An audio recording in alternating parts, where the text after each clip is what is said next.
Hi guys, welcome back to DIY. Today we're not survival, today it's more like self-reliance. DIY self-reliance. Something that I've really enjoyed learning about and getting into is blacksmithing. And my forge, the forge that I built first, I called the Hell Forge because when it's all fired up and going crazy, it's like looks like the pits of hell and it's just like super hot, and then I melt my projects in it. And so my problem is that I have no temperature control, and when I put stuff in and pull it out, it just like melts completely, and then I have to restart like several times over, and it's really frustrating. So I've decided, and then my other problem actually is that my anvil, I have my railroad track, which you guys have seen in my knife making video at the old house, and then I have this little square that has 2 holes in it. And the thing is, I put them on top of logs because I don't have any anvil stands or anything, and I just use them. And the problem with the anvil track is it's too thin, and then on top of that it's kind of rounded, so it's really hard to make anything flat and straight. And then the other one I really like, but the problem is that it's so small that when I hit it, it just like jumps around, and I can't focus on working on the project because the anvil is constantly moving. So what I've decided to do, and I'm going to show you guys, is we're going to update the forge. The first thing that I'm going to do is I'm going to update the anvil stand. And I've decided that I'm going to take a log and I'm going to plane out the top of it, and after that's flat, I'm going to take the anvil plate that I have and I'm going to put 2 lag bolts through it into this stand. And then to actually hold the log up, I'm going to drill 4 holes on the bottom side of this log, and then I'm going to taper down 4 different lag posts, and I'm going to plug those into it. Maybe use some glue or something to keep them in there, and then use other pieces of wood in between the stands on either side to make sure it's strong and supportable. After that, I'm just completely getting ready to break drum forge because I don't even like that design anymore. It's irritating, and it was really hard to put together. And the one that I experienced in New Zealand, because they had a forge down there, was they just used fire bricks, which you should see now, and we used homemade bellows. And so I loved that forge, and I made some of the best knives I've ever made on that, and that picture should be up too. So that's the plan. Thanks for watching.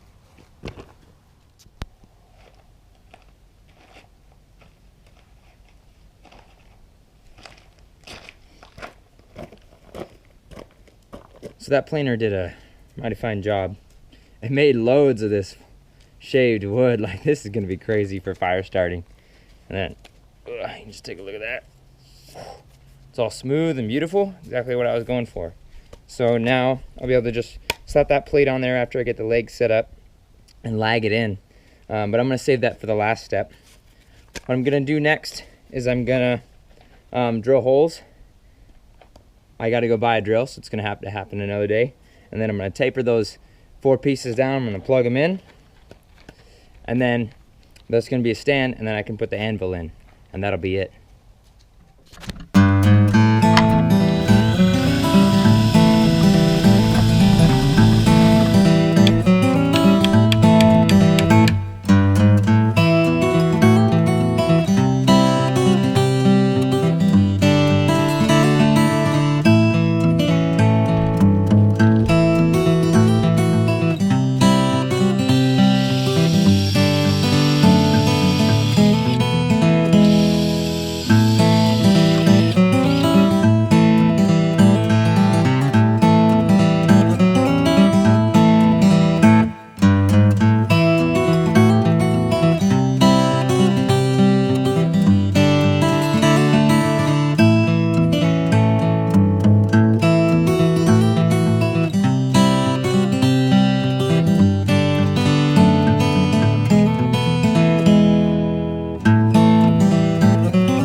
There's like 6 of them over there. Just because she took that one doesn't mean you can have this one. Ah. You know what that means. That one's mine. It's got special purpose. Know what I'm saying, dog?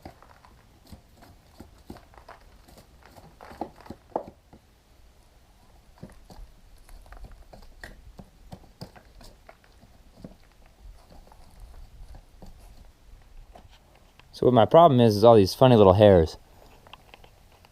And no, you know, that's normal, but if I was just bushcrafting, whatever, but I'm trying to make something halfway decent. So I got a pretty good way of dealing with that business. It's a lot to do with my favorite element.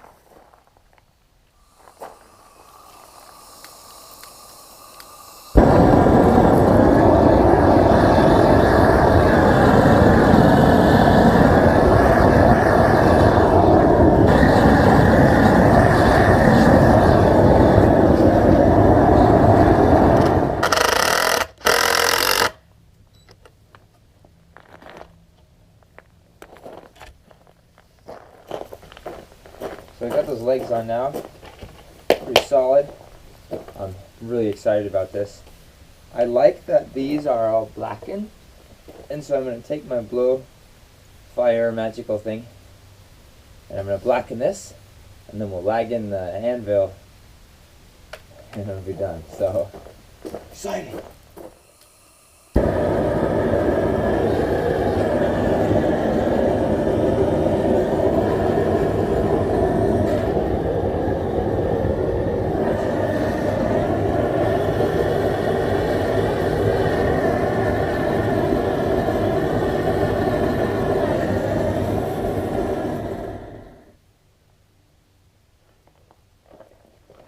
Now, I like this look better because I think it fits with an anvil a lot more, or a forge, I mean, a smithy.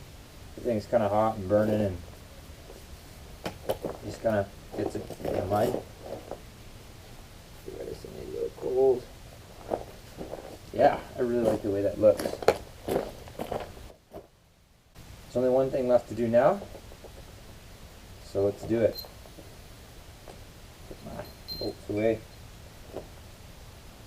Just decide what side I want up here. Okay, this side is flatter. Put that right there.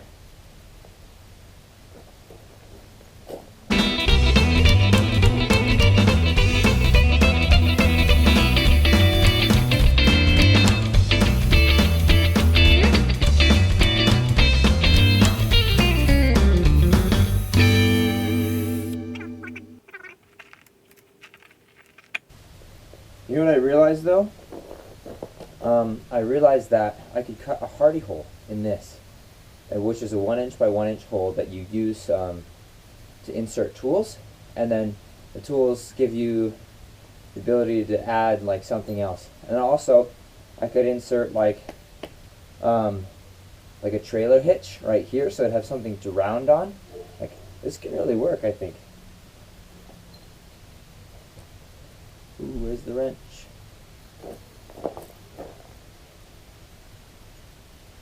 Times. Okay, I found the wrench.